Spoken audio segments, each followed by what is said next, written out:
12મી ચિંતન શિબિર સામૂહિક ચિંતનથી સામૂહિક વિકાસ તરફ ચિંતન શિબિરમાં કોમનવેલ્થ ગેમ્સની યજમાનીની ઉત્સાહભેર ઉજવણી મુખ્યમંત્રી શ્રી ભૂપેન્દ્ર પટેલે આ ક્ષણને ઐતિહાસિક ગણાવી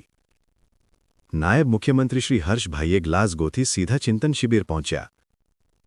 વડાપ્રધાન શ્રી નરેન્દ્રભાઈ મોદીની દૂરંદેશિતા અને ગૃહમંત્રી શ્રી અમિતભાઈ શાહના સનિષ્ઠ પ્રયાસોના પરિણામે કોમનવેલ્થ ગેમ્સ 2036ના ભારતમાં આયોજનને મંજૂરી મળી મુખ્યમંત્રીશ્રી વડાપ્રધાનશ્રીના માર્ગદર્શનમાં કોમનવેલ્થ ગેમ્સથી વિશ્વને ભારતના આંગણે આવકારવા અને સ્પોર્ટ્સ હબ બનાવવા આપણે સજ્જ છીએ મુખ્યમંત્રીશ્રી વડાપ્રધાનશ્રી અને વડાપ્રધાનશ્રીનું વિઝન ફરી એક વખત આપણને બધાને જોવા મળ્યું કે કોમનવેલ્થ ગેમ અને એના માટેની પૂર્વ તૈયારીઓ અને પૂર્વ તૈયારી પછી આખું અહીંયાથી હમણાં હર્ષભાઈએ તમને બધી આખી પ્રક્રિયા કીધી કેવી રીતની હું તો ખાલી એટલું જ કહેવા માટે ઊભો થયો છું કે 2 દિવસમાં 19 દૂને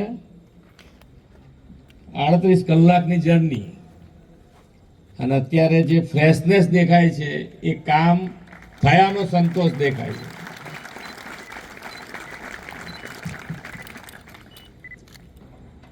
પણ હવે થોડુંક આરામ થઈ જશે અહીંયા આગળ જગ્યા સારી છે